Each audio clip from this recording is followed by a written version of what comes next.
Olá, meus irmãos, bom dia.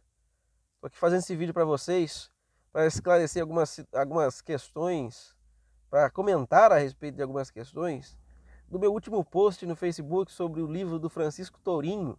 O título do meu post foi "O livro do Tourinho me conduziu à fé católica". Bom, antes de eu comentar, eu quero dizer para vocês que mais de 80% das pessoas que assistem os vídeos aqui são não são inscritas. Então, por favor, se inscreve no canal aí. Não custa nada. Se você acompanha o canal, se você assiste os vídeos, se inscreve no canal. E então é o seguinte, o comentário que eu fiz no Facebook dizia que o livro do Tourinho me conduziu à fé católica. Bom, ah, eu sabia já que o post seria um pouco polêmico. O título é chamativo, chama atenção para que as pessoas leiam o texto, mas o título chama atenção para o texto que deixa bem explicado. O texto deixa bem, não deixa nenhuma ponta solta. A Tourinho e outras pessoas questionaram, pensaram, como que a minha, o meu livro conduziu você a crer na confissão auricular, no papado, no purgatório, em coisas assim. Poxa, obviamente que o livro não ensina tais coisas, obviamente que o livro não ensina tais coisas, mas o livro fez com que eu largasse um osso que eu não queria largar. Eu cria com muita convicção nos 5 pontos do calvinismo. E o livro apresenta uma proposta de calvinismo mais tranquila, que é apresentada como um calvinismo clássico. O calvinismo do qual eu estava acostumado era aquele calvinismo da internet, de Gordon Clark. O livro chama de Clarkiano, o calvinismo eduardiano, de Jonathan Edwards, o calvinismo moderno, diferente daquele calvinismo clássico, segundo o livro, que é defendido por ah, por Calvino, pelos calvinistas, pelos primeiros calvinistas e tudo mais.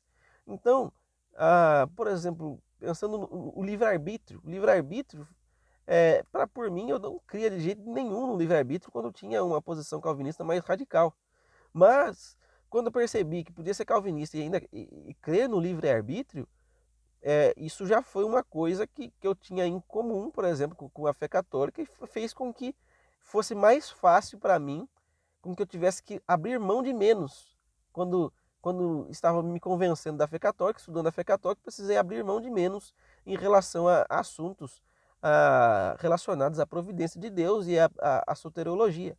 Os 5 pontos do calvinismo, por exemplo, a expiação limitada, onde eu podia crer de alguma forma que Cristo morreu por todos, mesmo crendo na expiação limitada, a eleição incondicional, eu podia crer numa eleição incondicional e ver que a São Tomás de Aquino, por exemplo, na Suma Teológica, defende um tipo de eleição e reprovação também. Então, crer num calvinismo mais tranquilo, mais ameno, mais light, foi apresentado como calvinismo clássico, me fez ter menos do que abrir mão quando, quando estava próximo da fé católica. Outros protestantes me ajudaram. Tive um professor no seminário batista, quando estava no seminário batista, tive um professor presbiteriano que ensinou sobre o livro, o texto de Mateus 16, sobre que fala sobre Pedro. Tu és Pedro, sobre esta pedra edificarei a minha igreja. E o professor defendia que Pedro era a pedra ali. Até aquele momento, todas as vezes que eu tinha recorrido a comentários protestantes, diziam que Cristo é a pedra, que Pedro não podia ser a pedra, senão a Igreja Católica estaria certa.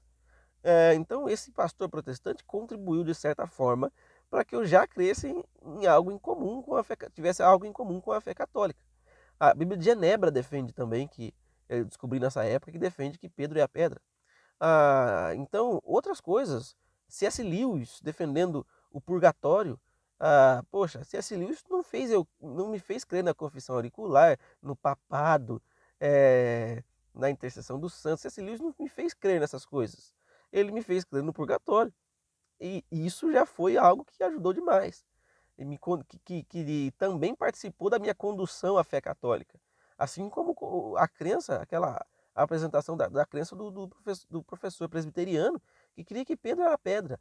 Então, um calvinismo mais tranquilo também fez com que eu visse, nesse calvinismo mais tranquilo, muitos pontos em comum com a fé católica, com aquilo que era possível na fé católica, Então, isso fez com que eu fosse conduzido à fé católica. Bom, outro camarada, exemplo, Chesterton. Chesterton leu livros ateus, e esses livros ateus o ajudaram a se tornar cristão católico.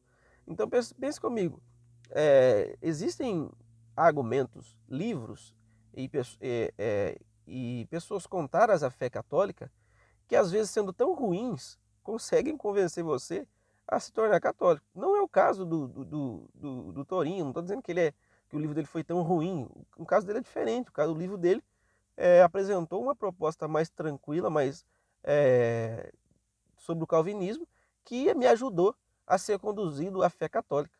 E, poxa, tantas vezes eu já vi esse pessoal dizer que Reverendo Giordano, por exemplo, conduz pessoas à fé católica. E o Reverendo Giordano é um pastor anglicano que tem muitas coisas em comum com a fé católica.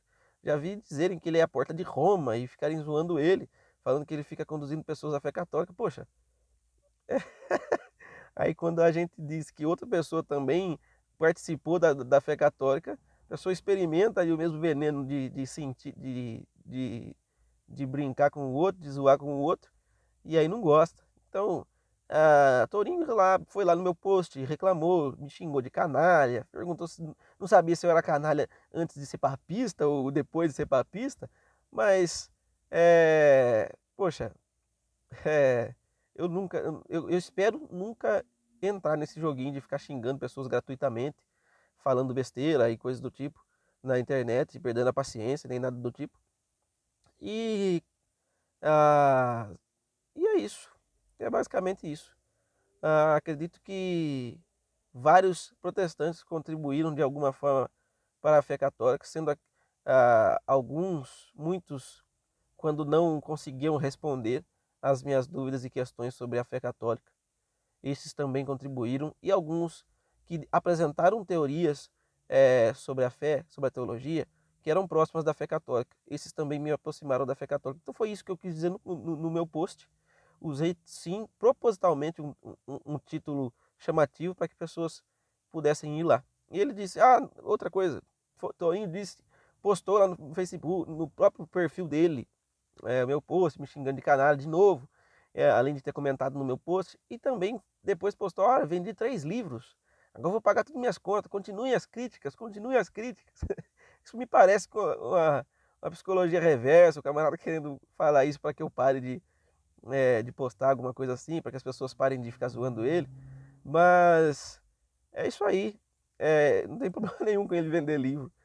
Os protestantes que lerem o livro dele vão se tornar calvinistas menos radicais, se forem convencidos. Isso é bom. Os católicos que lerem não vão deixar de ser católicos. Então, é isso. Se quiserem comprar o livro do Torinho, comprem lá. Agora, o Calvinismo Explicado, o nome do livro dele. Então, é isso aí. Espero que vocês fiquem bem e até o próximo vídeo.